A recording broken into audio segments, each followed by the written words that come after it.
नमस्कार, नवभारत टाइम्स में आपका स्वागत है। तो एक कहावत से शुरुआत करते हैं। हमारे यहाँ एक कहावत है, चलनी दूसरे सूप के जेह में खुदे 72 छेद। मतलब चलनी सूप को दूसती है जिसमें खुद ही 72 छेद हैं। जब खामियां खुद में हो तो दूसरों में कमियां खोजना ठीक नहीं है। लेकिन ये हाल कार्यपालिका और न्यायपालिका के बीच भी है। दोनों में समय समय पर तनातनी चलती रहती है। और अभी आपने देखा होगा कि कैसे चुनाव आयोग में आयुक्तों और मुख्य चुनाव आयुक्त की नियुक्ति पर जिरह जारी है। 18 नवंबर को वीआरएस लेते ही 24 घंटे के भीतर जिस तरीके से अरुण गोयल को चुनाव आयुक्त बना दिया इस मोदी सरकार ने, उस पर सुप्रीम कोर्ट कुछ सख्त सवाल पूछ रही है। जब भी कार्यपालिका और न्यायपालिका के बीच टकराव होता है तो हमारा खूबसूरत संविधान संतुलन साधने की कोशिश करता है। लेकिन वक्त के साथ व्यवस्थाएं बदलती हैं, ज़रूरतें बदलती हैं, टेक्नोलॉजी नई आती है तो संविधान को भी बदलना पड़ता है। और ऐसा ही एक संशोधन 99वां मतलब 100 से ठीक एक पहले 14 अगस्त 2014 को नरेंद्र मोदी सरकार ने संविधान संशोधन करके नेशनल जुडिशियल अपॉइंटमेंट कमीशन का रास्ता साफ किया। 16 राज्यों की मंजूरी मिलने के बाद 31 दिसंबर को राष्ट्रपति ने दस्तखत किए और 13 अप्रैल 2015 को ये अमल में आ गया। लेकिन टिका सिर्फ 6 महीने। 16 अक्टूबर 2015 को 4-1 के बहुमत से सुप्रीम कोर्ट ने इसे असंवैधानिक ठहरा दिया। Justice J S. Khehar, Madan B Lokur, Kurian Joseph और आदर्श कुमार ने एक्ट के खिलाफ फैसला सुनाया। Justice J. चेलमेश्वर ने सरकार के फैसले को सही ठहराया। वो इकलौते जज थे। जजों की नियुक्ति में कार्यपालिका के हस्तक्षेप से सुप्रीम कोर्ट को ऐतराज था, इसलिए मौजूदा कॉलेजियम सिस्टम को ही कोर्ट ने सही ठहराया। एक्ट के तहत मोदी सरकार ने 6 सदस्यों वाले आयोग से सुप्रीम कोर्ट जजों की नियुक्ति की व्यवस्था बनाई थी। और ये कौन होते 6 सदस्य, ये भी आपको बता दें। इसमें शामिल होने थे या होते, अगर ये सिस्टम कायम रहता, भारत के चीफ जस्टिस, दूसरे पे चीफ जस्टिस के बाद 2 सबसे सीनियर जज, फिर कानून मंत्री जो एक्स ऑफिशियो मेंबर होता, और 2 एमिनेंट पर्सनालिटी यानी प्रतिष्ठित व्यक्ति। इसके चयन के लिए 3 सदस्यों की कमेटी बनती, जिसमें चीफ जस्टिस, प्रधानमंत्री और विपक्ष के नेता शामिल होते, अगर ऐसा हुआ होता तो। लेकिन हुआ क्या, ये सुप्रीम कोर्ट को नागवार गुजरा। आज वही सुप्रीम कोर्ट ये सवाल पूछ रहा है कि चुनाव आयुक्तों की नियुक्ति में क्या चीफ जस्टिस को शामिल किया जा सकता है। सवाल ठीक है, अगर कहीं खामी है तो उसे दूर करने की कोशिश होनी चाहिए, सुझाव आना चाहिए। लेकिन सवाल इस पर उठा कि जब जजों की नियुक्ति जज ही करेंगे तो चुनाव आयुक्त की नियुक्ति में दखल देना कितना सही। खुद कानून मंत्री किरण रिजिजू ने अभी हमारे सहयोगी चैनल टाइम्स नाउ से कहा कि कॉलेजियम सिस्टम में कई खामियां हैं। और सुप्रीम कोर्ट का कहना है कि जब मुख्य चुनाव आयुक्त का टेन्योर 6 साल का है तो ऐसे लोगों की नियुक्ति कैसे हो जाती है जो महज कुछ महीनों में ही रिटायर हो जाते हैं। अब सवाल उठता है कि चुनाव आयुक्तों की नियुक्ति और उनका कार्यकाल तय कैसे होता है। तो इसके लिए कई डिफरेंट, हम आपको 3 चीज़ें बताएंगे। 3 बार ये सिस्टम बना।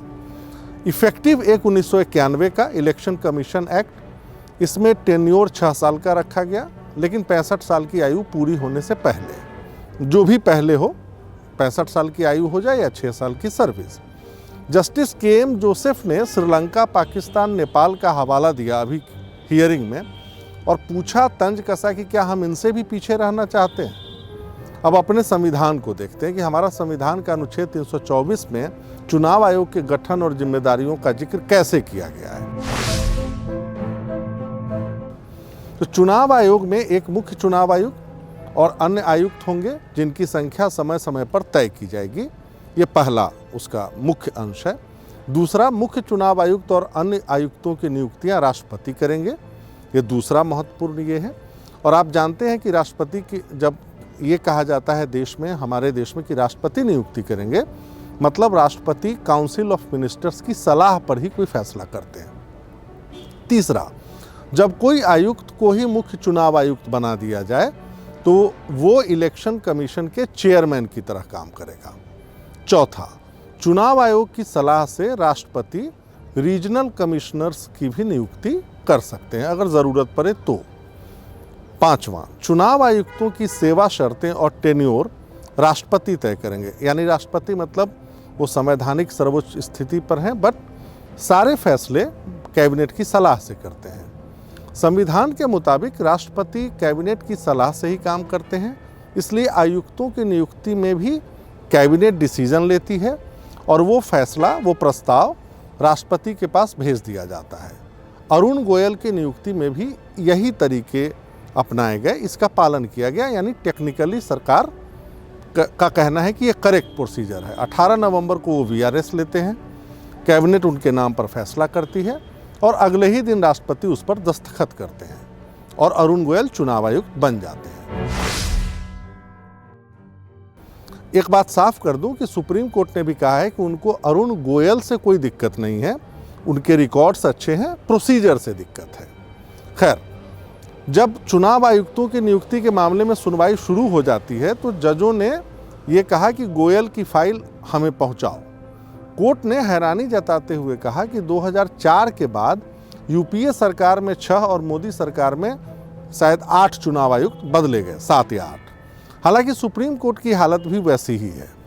अगर 26 साल में 15 मुख्य चुनाव आयुक्त बने तो 24 साल में 20 चीफ जस्टिस बदले गए। सुप्रीम कोर्ट के चीफ जस्टिस की संख्या कब बढ़ती है? 1998 से, जब कॉलेजियम सिस्टम शुरू होता है। इससे पहले 1950 से 98 तक 48 साल में सिर्फ 28 चीफ जस्टिस हुए। कॉलेजियम भी चीफ जस्टिस के टेन्योर पर ध्यान नहीं देता।